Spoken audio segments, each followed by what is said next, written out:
بسم اللہ الرحمن الرحیم۔ آج رمضان المبارک کی 10ویں تاریخ ہے اور آج ہم قرآن مجید کی جس آیت کی تفسیر بیان کریں گے یہ سورہ آل عمران کی آیت نمبر 164 ہے۔ اس آیت میں بیان کیا گیا ہے کہ نبی کریم صلی اللہ تعالی علیہ وسلم کی ذات مبارکہ امت مسلمہ کے لیے ایک عظیم نعمت ہے۔ اللہ تعالیٰ نے اپنے حبیب کو اس امت میں بھیج کر ان پر ایک بہت بڑا احسان فرمایا ہے۔ قرآن مجید میں اللہ پاک ارشاد فرماتا ہے، اعوذ باللہ من الشیطان الرجیم، بسم اللہ الرحمن الرحیم، لقد من اللہ علی المؤمنین اذ بعث فیہم رسولا من انفسہم یتلو علیہم آیاتہ ویزکیہم ویعلمہم الکتاب والحکمہ وإن كانوا من قبل لفی ضلال مبین۔ ترجمہ: بے شک اللہ نے ایمان والوں پر بڑا احسان فرمایا کہ جب ان میں ایک رسول مبعوث فرمایا جو انہی میں سے ہے، وہ ان کے سامنے اللہ کی آیت تلاوت فرماتا ہے اور انہیں پاک کرتا ہے اور انہیں کتاب اور حکمت کی تعلیم دیتا ہے، اگرچہ یہ لوگ اس سے پہلے یقیناً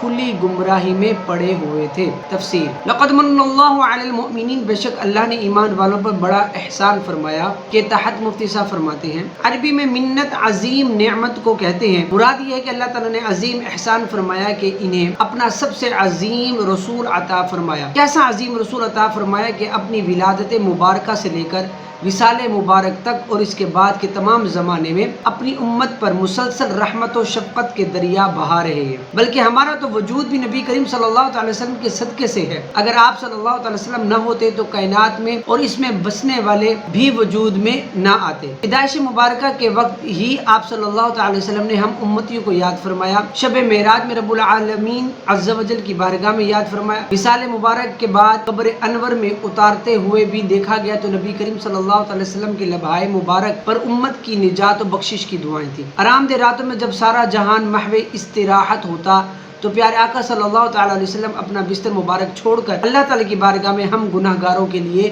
دعائیں فرمایا کرتے ہیں۔ عمومی اور خصوصی دعائیں ہمارے حق میں فرماتے رہتے۔ قیامت کے دن سخت گرمی کے عالم میں شدید پیاس کے وقت رب قہار عز و جل کی بارگاہ میں ہمارے لیے سر سجدے میں رکھیں گے، امت کی بخشش کی درخواست کریں گے، کہیں امتیوں کے نیکیوں کے پلڑے بھاری کریں گے، کہیں پل صراط سے سلامتی سے گزاریں گے، کہیں حوض کوثر سے سیراب کریں گے، کہیں جہنم میں گرے ہوئے امتیوں کو نکال رہے ہوں گے، کسی کے درجات بلند فرما رہے ہوں گے، خود روئیں گے ہمیں ہنسائیں گے، خود غمگین ہوں گے ہمیں خوشیاں عطا فرمائیں گے، اپنے نورانی آنسوؤں سے امت کے گناہ دھوئیں گے اور دنیا میں ہمیں قرآن دیا، ایمان دیا، خدا کا عرفان دیا اور ہزارہ وہ چیزیں جن کے ہم قابل نہ تھے، اپنے سایہ رحمت کے صدقے ہمیں عطا فرمائیں۔ الغرض حضور نبی کریم صلی اللہ تعالی علیہ وسلم کے احسانات اس قدر کثیر در کثیر ہیں کہ انہیں شمار کرنا انسانی طاقت سے باہر ہے۔ یہ تھی قرآن مجید کی آیت کی تفسیر جس میں بیان کیا گیا نبی کریم صلی اللہ تعالی علیہ وسلم کی ذات مبارکہ اس امت کے لیے ایک عظیم نعمت ہے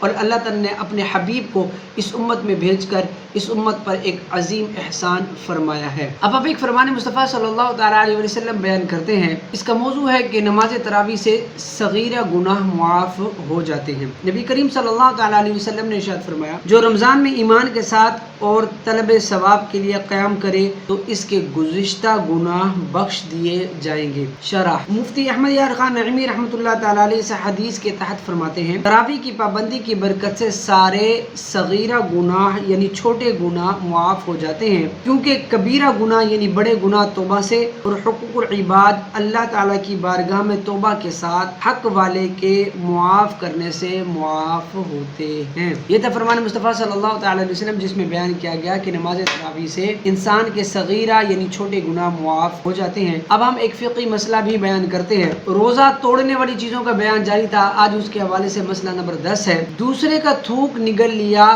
یا اپنا ہی تھوک ہاتھ میں لے کر نگل لیا تو روزہ جاتا رہا۔ اللہ تعالیٰ سے دعا ہے کہ جو کچھ ہم نے پڑھا سنا اس پر عمل کرنے کی توفیق عطا فرمائے اور اللہ تعالیٰ ہمیں صحیح معنوں میں قرآن و سنت کا فہم نصیب فرمائے۔